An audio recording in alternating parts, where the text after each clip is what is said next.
Irmãos, boa noite.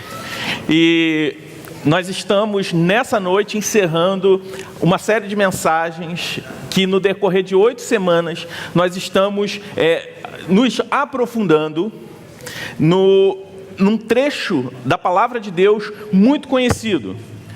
Um trecho do sermão mais conhecido de Jesus, que é o Sermão do Monte, e estamos meditando especificamente na primeira parte desse sermão, onde o Senhor Jesus ele faz 8 afirmações sobre o que é a verdadeira felicidade. Porque o Senhor Jesus, ele afirma que bem-aventurados ou felizes são aquelas pessoas que possuem algumas características que ele conta para a gente. E para cada característica, o Senhor Jesus, interessante, ele faz uma promessa.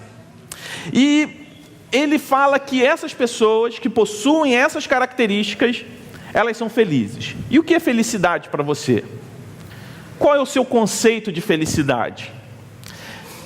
Talvez felicidade seja algo não muito objetivo. Porque falar sobre felicidade morando no Rio de Janeiro, talvez tenha um significado. Mas talvez se você morasse em Mônaco, um país riquíssimo, um principado riquíssimo, talvez se você morasse em Singapura, um dos lugares mais seguros do mundo para viver, o conceito de felicidade seria diferente. Mas ao mesmo tempo, falar em felicidade morando no Rio de Janeiro, com todos os seus problemas, mas talvez morando em um bom condomínio aqui na cidade, tendo um emprego razoável, e morar em Moçambique, como no vídeo que a gente viu, a coisa também muda um pouco de figura. Só que ao longo dessas 7 semanas, e a gente está chegando hoje na 8ª semana, a gente aprendeu que felicidade, na verdade, não é algo que a gente conquista. Na verdade, felicidade não é um lugar onde a gente chega. O Senhor Jesus nos fala que felicidade é a forma como nós andamos. Felicidade de verdade não é um lugar onde eu vou chegar, mas é a forma como eu ando nessa vida. A forma como eu vou viver, e não algo que eu vou conquistar. Isso é a verdadeira felicidade. A felicidade, ela consiste em quem eu sou diante de Deus. E essas bem-aventuranças, essas afirmações de Jesus para os seus discípulos, são afirmações que não falam sobre 8 tipos diferentes de cristãos, mas fala sobre como é o cristão. Na verdade, essas 8 características, elas traçam o perfil do verdadeiro cristão, do cristão autêntico. Que ser cristão de verdade é ser pobre de espírito. Cristão de verdade é aquele que chora pelos seus pecados. São aqueles que são humildes, são mansos. São aqueles que têm fome e sede de justiça, que são misericordiosos, puros de coração, que são pacificadores. E a 8ª bem-aventurança, ela não fala exatamente de uma característica de um cristão, ou de uma qualidade, melhor dizendo.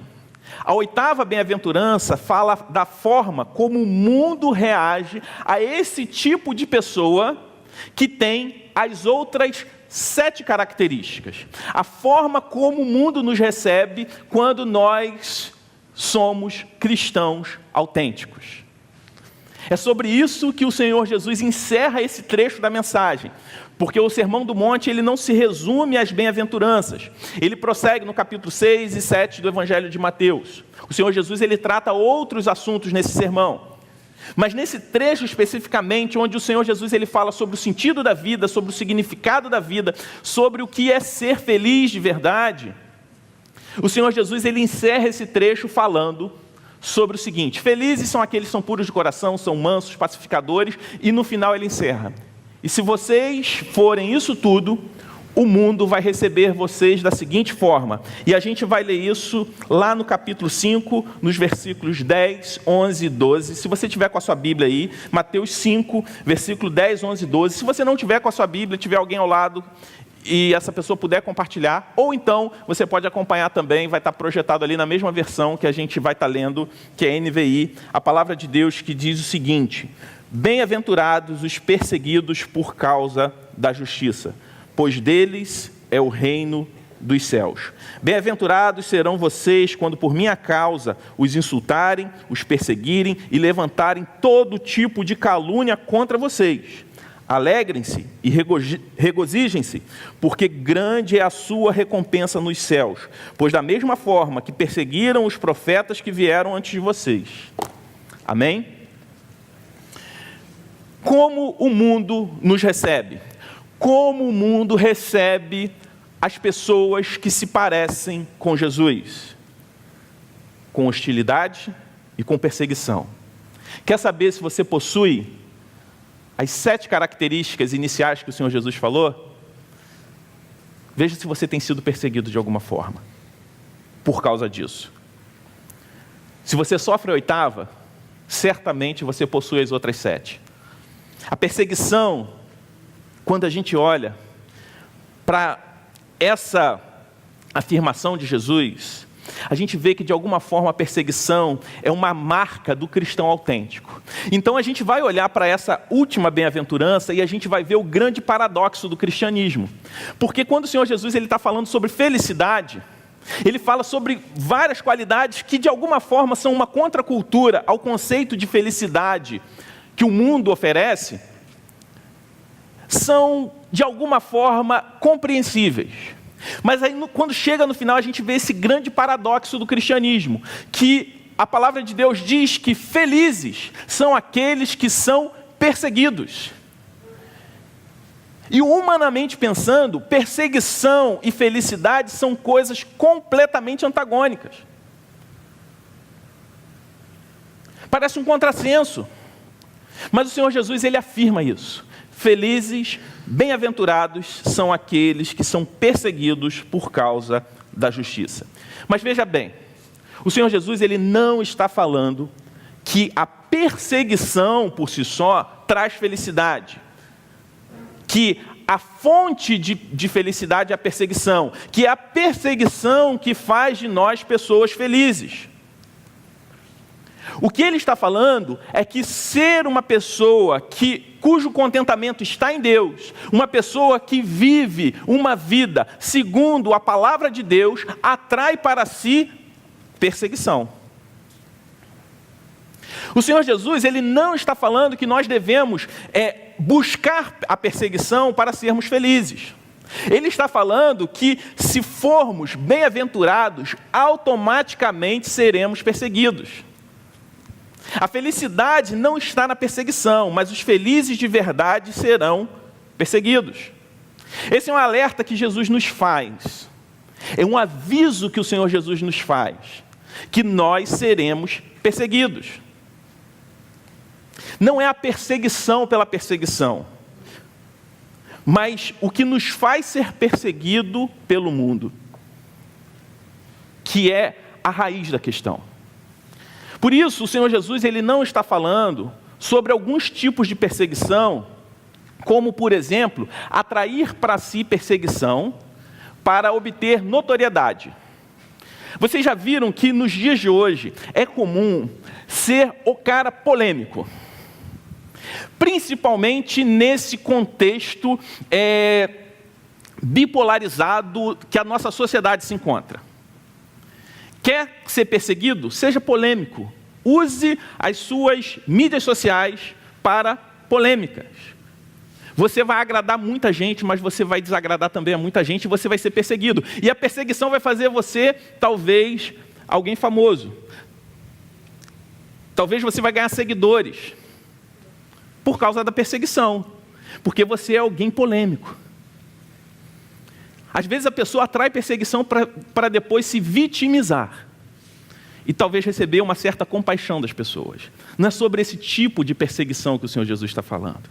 Não é uma perseguição como pretexto para obter fama, para obter reconhecimento, para ser conhecido como o cara polêmico. Não é sobre isso que o Senhor Jesus está falando. O Senhor Jesus também não está falando sobre atrair perseguição por causa do pecado. Que se de fato nós cometermos pecados, em alguns aspectos seremos perseguidos. Se você cometer um crime, vão te perseguir, a polícia provavelmente. E nem por isso você vai ser um bem-aventurado por conta dessa perseguição. O Senhor Jesus, Ele não está falando sobre esse tipo de perseguição. E antes da gente falar sobre a bem-aventurança, a bênção dos perseguidos por causa da justiça, eu gostaria de esclarecer, antes de tudo, alguns motivos pelos quais nós não devemos ser perseguidos como cristãos. Primeiro, nós não devemos ser perseguidos por causa da nossa insensatez. Quando a promessa de que seremos perseguidos se torna desculpa para sermos insensatos, nós estamos pecando contra Deus e usando essa promessa de Deus como desculpa para fazer aquilo que nós bem entendermos. Por exemplo, o mau testemunho de uma igreja. Infelizmente, no contexto do nosso país, às vezes nós vemos isso. Uma igreja fazendo algo que é ilegal, não fazendo o uso correto do seu dinheiro, não fazendo o uso correto, não obedecendo às leis do país. E isso traz para ela um escândalo. E talvez os líderes ali falam, não, mas a palavra de Deus diz que nós seríamos perseguidos por causa da justiça. Estão perseguindo a gente porque nós somos crentes. De fato, o mundo ele é hostil ao evangelho. Mas o mau testemunho, a nossa insensatez, é um prato cheio para um mau testemunho. O Senhor Jesus ele não está falando que bem-aventurados são os cristãos que são perseguidos por causa do seu mau testemunho. O Senhor Jesus também não está falando sobre uma perseguição por conta das nossas paixões ideológicas, seja lá qual for, que geram em nós um certo tipo de fanatismo. E às vezes um fanatismo até religioso. Eu tinha um colega que ele era gestor numa empresa e ele teve que demitir um funcionário. E ele não era cristão. Ele falou, cara, você é cristão, eu tenho um funcionário cristão lá, está difícil manter essa pessoa. Por quê? Porque ele fica incomodando o pessoal do trabalho o tempo todo, tirando o foco de todo mundo, querendo convidar para ir na igreja o tempo todo, e não dá paz a ninguém, e ele não trabalha, porque ele só faz isso. Tem um dia da semana que ele chega atrasado todo dia, eu pergunto, ele fala que estava num monte, numa vigília, orando, até de madrugada, e ele não consegue acordar cedo. E quando eu fui falar com ele, quando eu fui adverti-lo, até o ponto que eu tive que demiti-lo, ele falou que ele estava sendo perseguido porque ele era cristão. Não é sobre esse tipo de perseguição que o Senhor Jesus está falando. Essa promessa também não é uma desculpa para sermos perseguidos por sermos pessoas duras demais com os pecadores que se achegam às nossas comunidades de fé, por conta, talvez, de um excesso de zelo.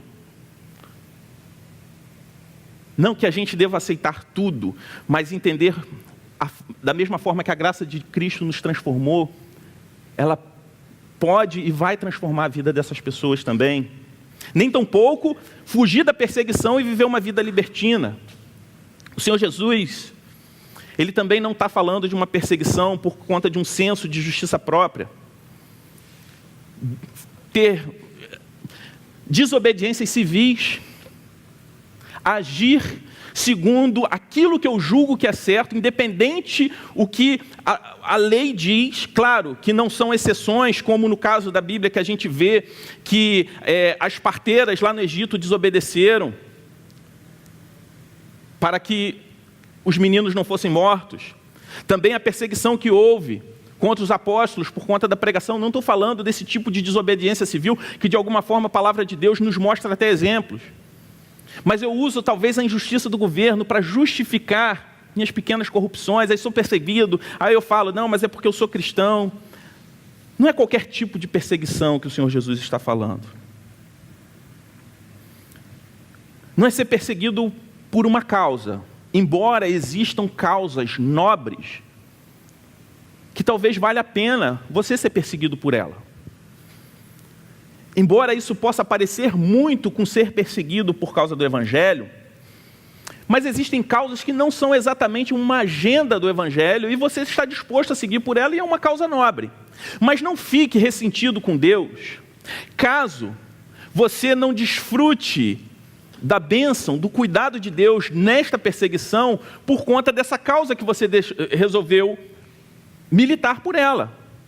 Se você está disposto a sofrer por alguma coisa, e é uma convicção pessoal sua, faça. Eu não estou te desencorajando a fazer isso. Eu estou falando que não é exatamente sobre essa perseguição que o Senhor Jesus está falando. Às vezes a gente até dogmatiza essa causa. A gente coloca como se aquela causa fosse algo que fizesse parte da agenda de Deus para o mundo, para justificar essa perseguição ou esse meu engajamento excessivo. E no fundo que tenha uma paixão. Jesus, na verdade, ele está falando que seremos perseguidos quando nós formos cristãos autênticos. Quando encontrarmos a nossa identidade no Senhor, seremos perseguidos.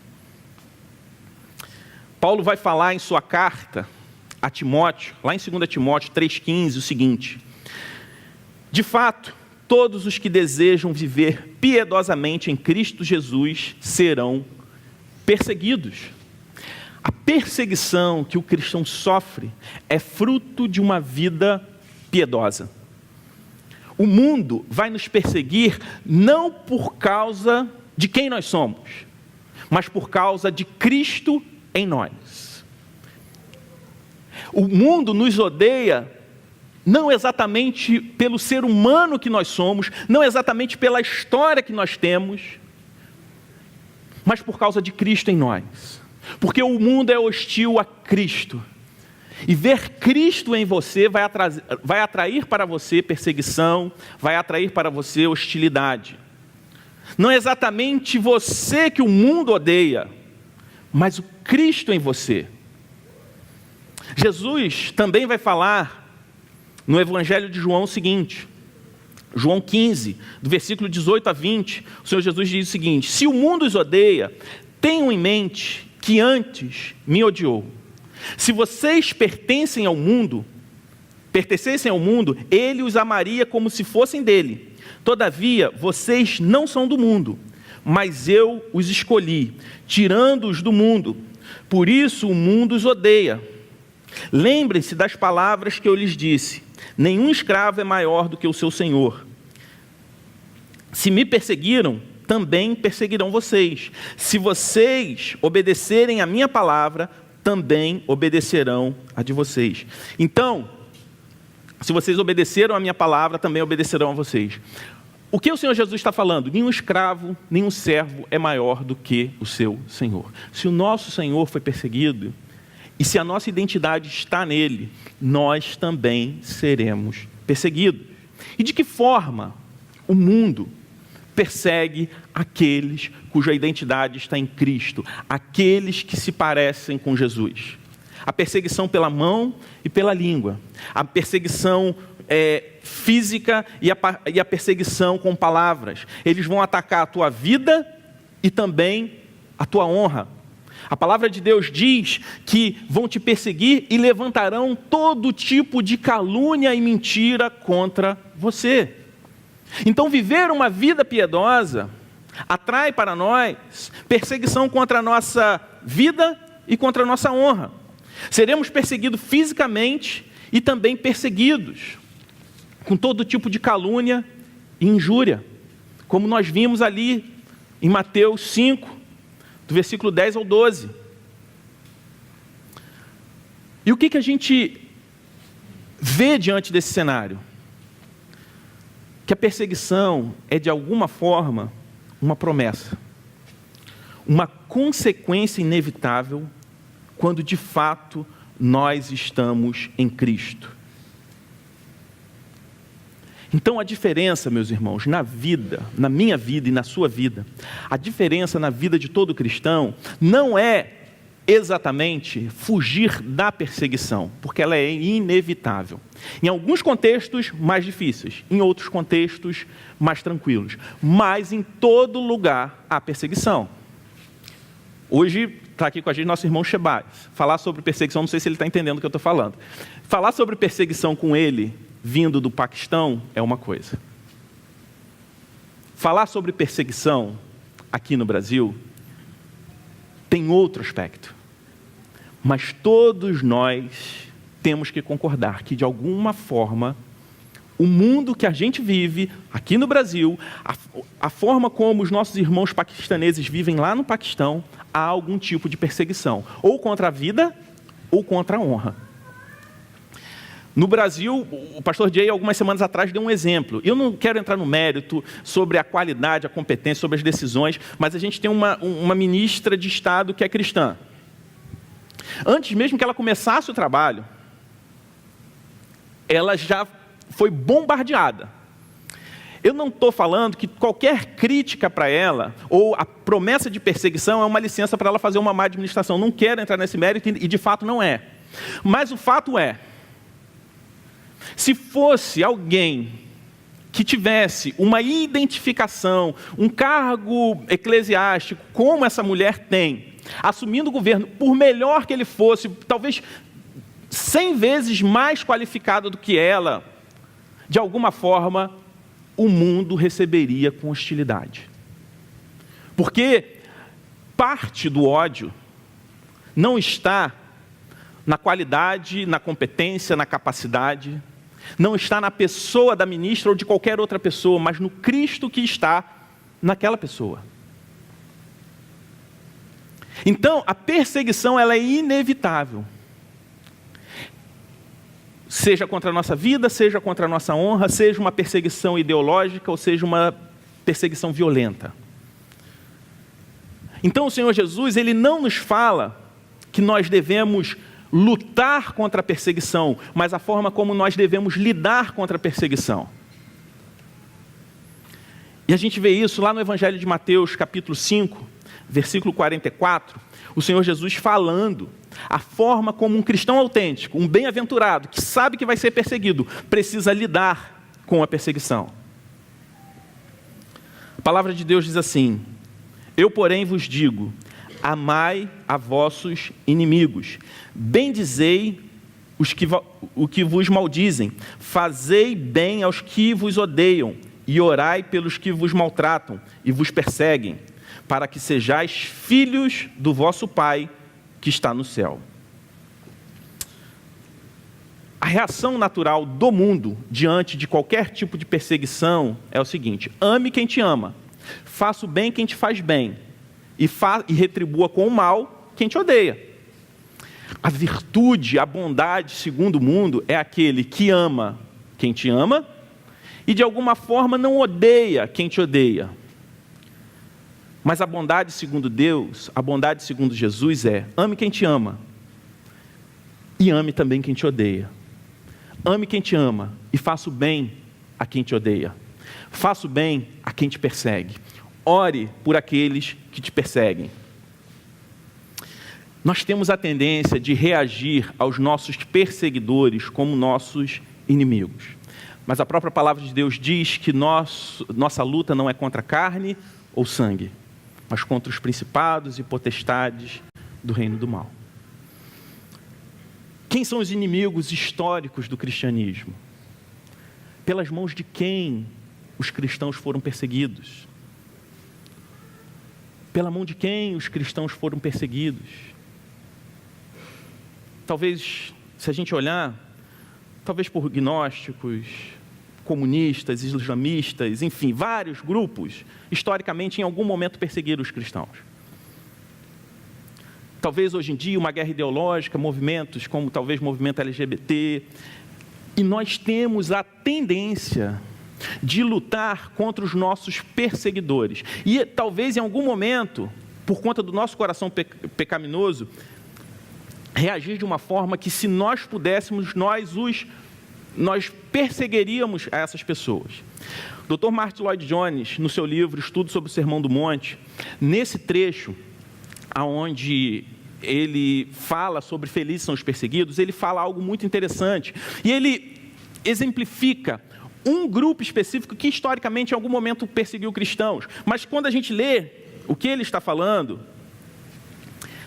você pode contextualizar isso aí sobre qualquer outro grupo que vier à tua mente que persegue cristãos. Quando ele diz o seguinte: a fé cristã não consiste em anticomunismo, e confio que nenhum de nós mostrar-se-á tão tolo e ignorante ao ponto de permitir que uma igreja ou qualquer outro interesse nos iluda e nos desvie da nossa verdadeira mensagem. Crentes que somos, deveríamos estar interessados pelas almas daqueles que abraçam o comunismo.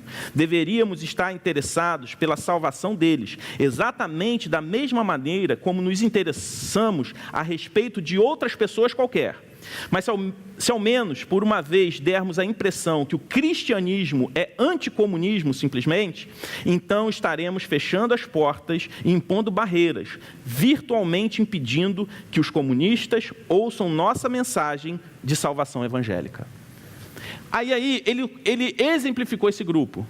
Mas quando nós lemos isso, nós podemos projetar e pensar qualquer outro grupo que hoje persegue cristãos. A nossa luta não é contra os nossos inimigos históricos. A nossa luta é contra o nosso grande inimigo. A nossa luta é contra o pecado. E contra esse grande inimigo, se há pessoas perseguindo os cristãos, eles perseguem por causa do pecado.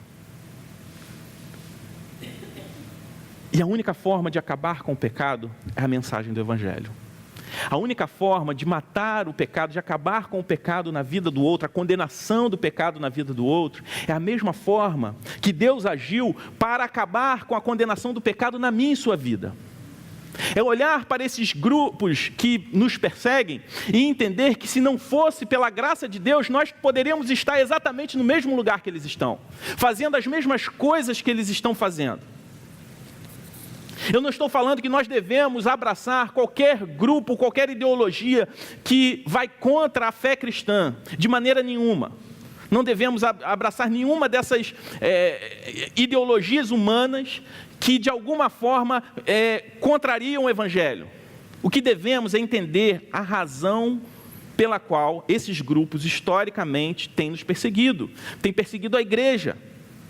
A forma como nós devemos reagir a essa perseguição e nunca limitar o Evangelho a um anti-islamismo, a um anti-gnosticismo, a um seja lá o que for. O que vai derrubar isso tudo não é simplesmente a minha simples oposição a esses grupos. O que vai acabar com isso tudo é o Evangelho. Entender que temos a nossa identidade em Cristo, entender que nós participaremos das suas perseguições. O Senhor Jesus, ele nasceu em um ambiente de perseguição. Os seus pais tiveram que fugir de uma perseguição na época do seu nascimento. O Senhor Jesus viveu uma vida sendo perseguido. E ele morreu sendo perseguido.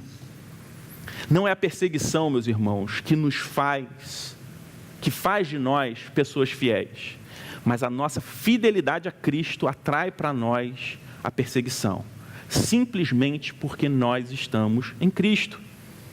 O mais importante é saber que da mesma forma que somos perseguidos porque nós estamos em Cristo, o mais importante é saber que também participamos de todas as suas bênçãos prometidas a nós. Que diante de cada bem-aventurança o Senhor faz para nós uma promessa. Da mesma forma que Ele avisou que seríamos perseguidos, Ele prometeu também que seríamos abençoados. Que estar nele é a certeza também de que um dia o Senhor Jesus vai voltar e vai acabar com todo o mal. E Ele fala, o Senhor Jesus, nesse trecho do Sermão do Monte, no versículo 12, ele vai falar o seguinte: alegrem-se e regozijem-se, porque grande é a sua recompensa nos céus, pois da mesma forma que perseguiram os profetas que viveram antes de vocês, da mesma forma que ele fez uma promessa que seríamos perseguidos, ele prometeu também que para nós estava reservado o céu. Ele prometeu que um dia iria voltar para acabar com todo o mal. E quando ele voltar, toda a perseguição vai acabar, todo o sofrimento vai acabar, todo joelho se dobrará e confessará que Jesus Cristo é o Senhor. Todas aquelas pessoas reconhecerão que Jesus Cristo é o Rei. Estar em Jesus é a certeza de que seremos abençoados, independente da perseguição. Nisso consiste a nossa esperança e a nossa fonte primária de alegria. Uma alegria que não está apoiada em coisas transitórias. Uma felicidade que não está apoiada em algo a se conquistar. Mas a forma como se vive, a forma como se anda. E é andar na certeza de que Cristo está conosco. Que nós não precisamos atrair a perseguição. Nós precisamos simplesmente imitar a Jesus. A perseguição ela é consequência disso. Ela vai vir. Mas da mesma certeza que nós temos que a perseguição vai vir, nós temos a certeza que a bênção de Deus está sobre nós. Que a bênção do Senhor está sobre nós. E que se não fosse a graça de Deus nas nossas vidas, de perseguidos, nós poderíamos ser perseguidores. Assim ele fez, por exemplo, com a vida do apóstolo Paulo, que era alguém que perseguia. Mas ao se encontrar com Jesus Cristo em uma viagem, na estrada de Damasco, de perseguidor de cristãos, ele se tornou perseguido. Mas foi aonde Deus trabalhou na vida dele, ele verdadeiramente encontrou o sentido da sua existência, ele encontrou a verdadeira felicidade. Vamos orar? Pai querido, nós te louvamos pela tua graça, nós te agradecemos porque um dia o Senhor nos salvou. Te louvamos porque o Senhor nos fortalece em todos os momentos, nos fortalece inclusive nos momentos de perseguição.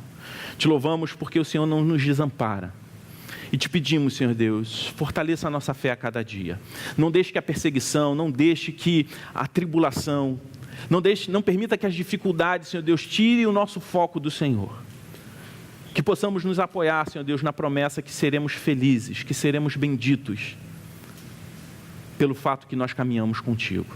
Se porventura há pessoas aqui que ainda não conhecem a mensagem do teu evangelho, que ainda não encontraram sentido, significado para a sua existência, que o Senhor faça a obra nessas vidas, que o Senhor abra o coração e essas mentes, e que elas possam compreender que a razão da nossa existência, a verdadeira felicidade, consiste em caminhar com o Senhor, consiste em depositar no Senhor toda a nossa esperança. Senhor, obrigado, Senhor, porque o Senhor está conosco e o Senhor não nos abandona. O Senhor caminha conosco e não nos desampara. No nome de Jesus é que nós oramos. Amém.